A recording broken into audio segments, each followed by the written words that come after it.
I watched Atlanta's score climb to 104 against Connecticut, and the obvious explanation seemed to be that Karl Smesko had changed something. A new action, a new rotation, some structural adjustment that had turned the dream into a different offense. Then I listened to Smesko's post-game answer. "We're running the same offense," he said, before adding that Atlanta was getting similar quality of shots. That changes the question before Indiana visits Atlanta on Sunday. The mystery isn't what Smesko installed. It's how the same offense produced consecutive 100-point games and whether Caitlin Clark and the Fever can interrupt the chain that made it happen. Atlanta beat Connecticut 104-69. Rhyne Howard and Allisha Gray each scored 29 points. Howard made 5 threes, Gray made 4, and together they supplied 58 points and 9 made threes. Angel Reese applied a different kind of pressure with 8 points, 15 rebounds, and 4 blocks. The final margin reached 35 points. Smesko's explanation began at the defensive end. Atlanta wanted to protect the paint against Connecticut. The Dream were prepared to concede some mid-range attempts, but they didn't want to surrender open threes to recognized shooters.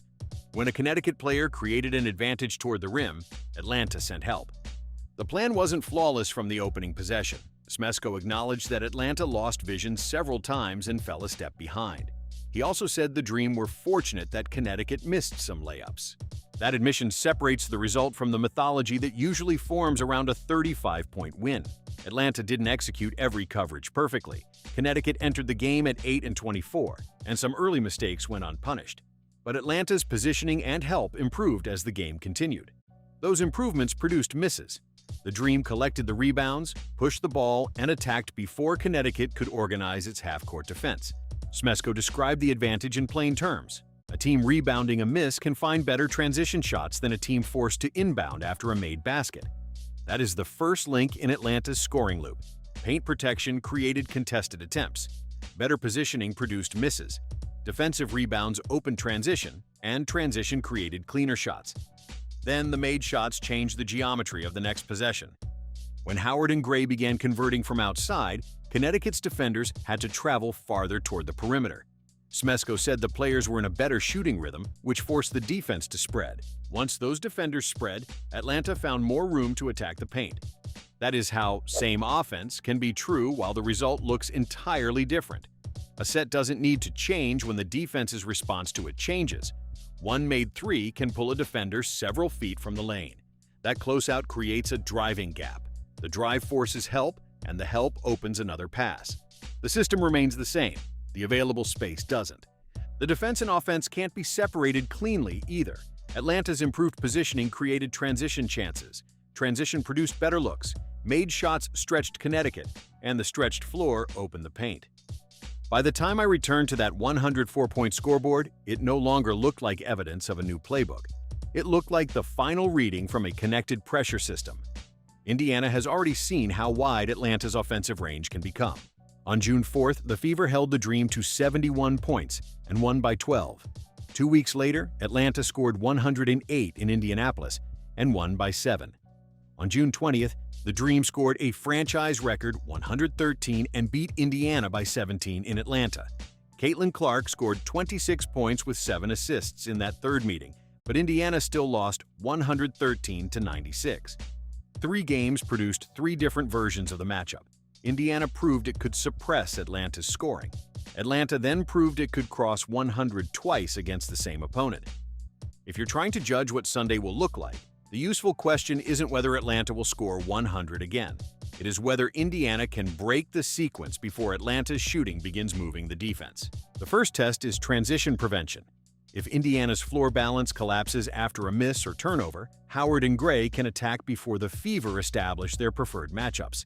Atlanta doesn't need a complicated action when the defense is still identifying assignments. The second test is where Indiana picks up Atlanta's shooters. Howard and Gray combined for 9 threes against Connecticut. Retreat too far, and they can step into rhythm shots. Extend too aggressively, and Atlanta receives the driving space Smesko described. The third test is the possession after the first stop. Reese's 15 rebounds against Connecticut show why forcing one miss may not be enough. Indiana has to finish the defensive possession without surrendering another attack. Brionna Jones adds uncertainty to that equation. Smesko had no medical update after the Connecticut game.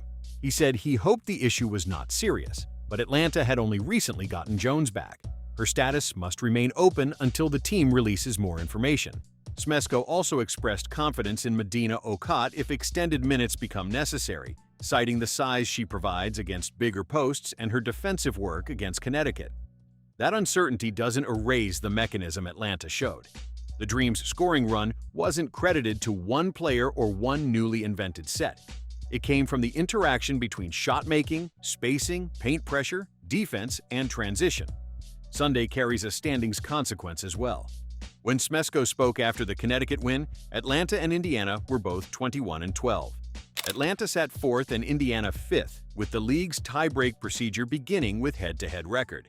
Indiana still had a Friday game against Dallas before traveling to Atlanta, so the exact records could change before release. Smesko didn't claim that Sunday alone would decide home court.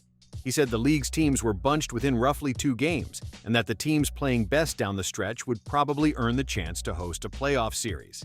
That is the correct scale of the game, important but not final, a direct matchup inside a compressed standings race, not a winner-take-all playoff event. It also keeps the basketball question intact. Atlanta doesn't need to prove that 104 is its permanent offensive floor. Connecticut's record, the missed layups Smesko acknowledged, and 2 strong shooting nights all argue against treating one result as a guarantee. Indiana doesn't need to erase every Atlanta advantage at once. It needs to interrupt one link before the links begin reinforcing one another. A clean defensive rebound can deny Rhyne a second possession. Strong floor balance can remove transition. An early pickup on Howard can prevent a rhythm 3. A controlled closeout can protect the lane without conceding the shot. Those are small actions. Atlanta's last 2 games showed how quickly they can accumulate into a large number. I started with the scoreboard because 104 points demanded an explanation. Smesko supplied one without pretending he had rebuilt the offense. Same system, better rhythm, more space. On Sunday at 5 Eastern, Indiana gets the next possession.